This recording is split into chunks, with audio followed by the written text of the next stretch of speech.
As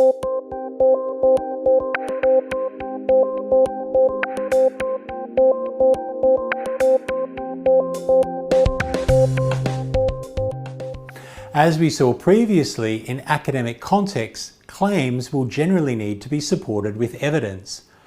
While this insistence on evidence for claims might be a bit different from casual conversation, overall it's not significantly different.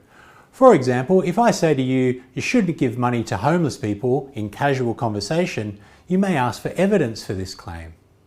However, in more elaborate academic arguments such as essays and some presentations, often simply providing evidence is not enough. We need to do more to make an iron-tight case for our claims.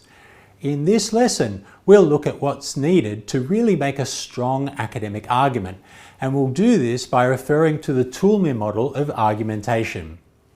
Stephen Toulmin was a British logician and rhetorician famous for outlining how argumentation works in real-life settings, such as in universities and courtrooms.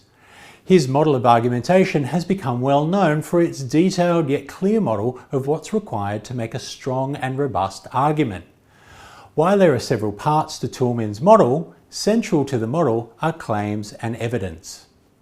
Claims, as we saw in Module 4, are any assertion that something is true and correct, or that something should happen. The most important thing to note about claims is that they must be clear. This is particularly so for claims made in formal arguments in academic contexts.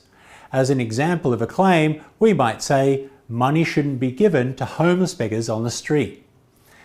This claim is clear enough in educated conversation, but it may need further elaboration or different terms used if we were to make this claim in an academic argument.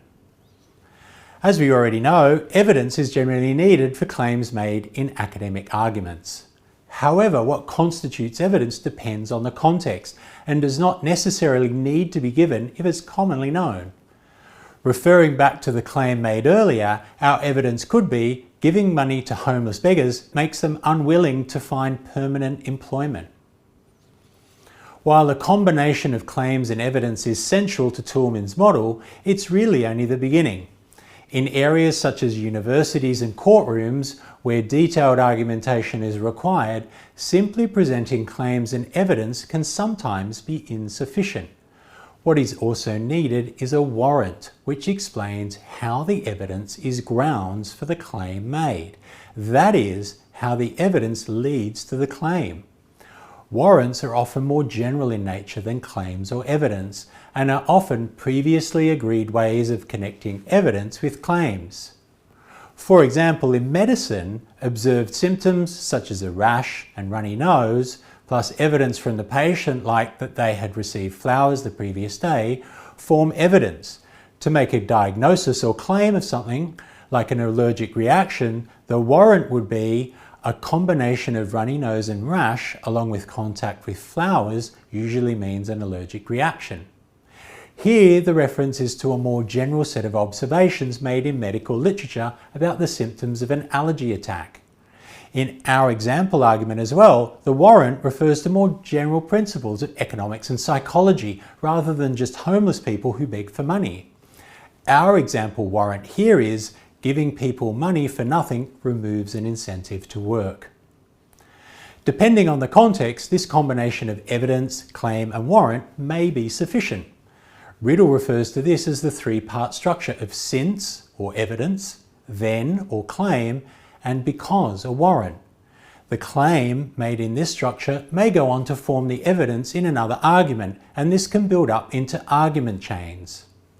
However, in some cases this is still not sufficient. This is because the warrant itself might need to be validated or proved. Warrants derive their strength from other supporting considerations, and these supporting ideas might themselves need to be made explicit in academic argument. For example, referring back to our medical example earlier, the backing may simply be according to the large body of medical literature on allergic reactions, or maybe in reference to specific studies. In many cases, backing takes the form of very general principles or modes of thought.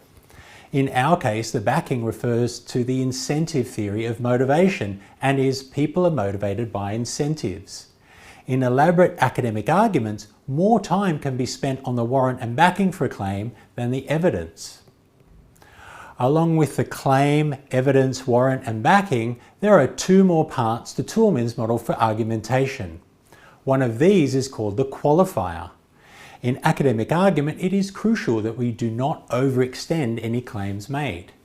Any claims made are usually subject to certain conditions, or may be relatively strong or weak, and this is indicated with the qualifier. This qualifier is often expressed in language with terms such as probably, presumably, or likely, amongst others.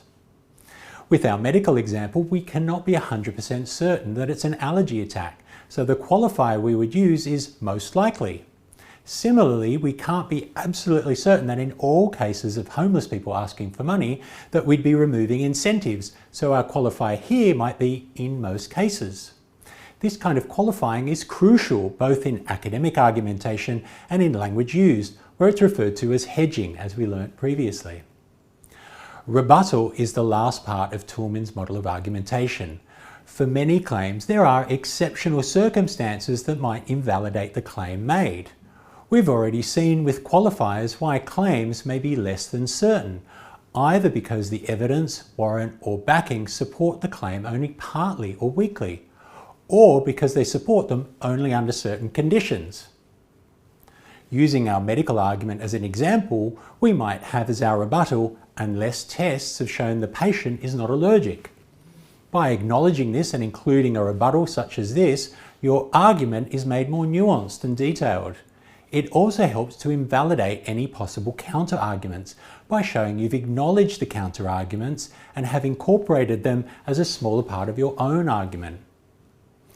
For our example of homelessness, the rebuttal could be, unless the homeless person is in very bad circumstances, which would disable some of the moralistic arguments against our position.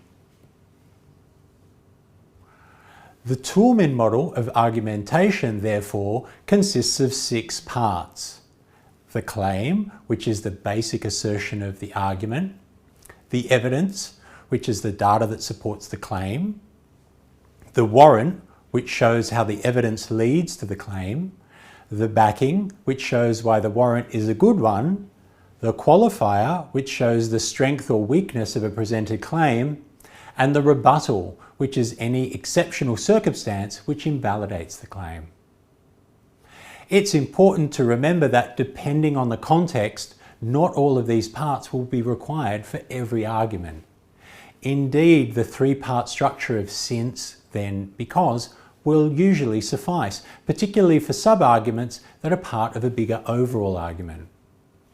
It's also important to note that the Toulmin model is more of a mental rule of thumb than a rhetorical structure such as an essay.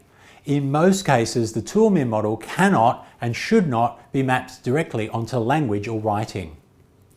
Finally, the power of the Toulmin model can be derived as much from its use in evaluating arguments as in forming them.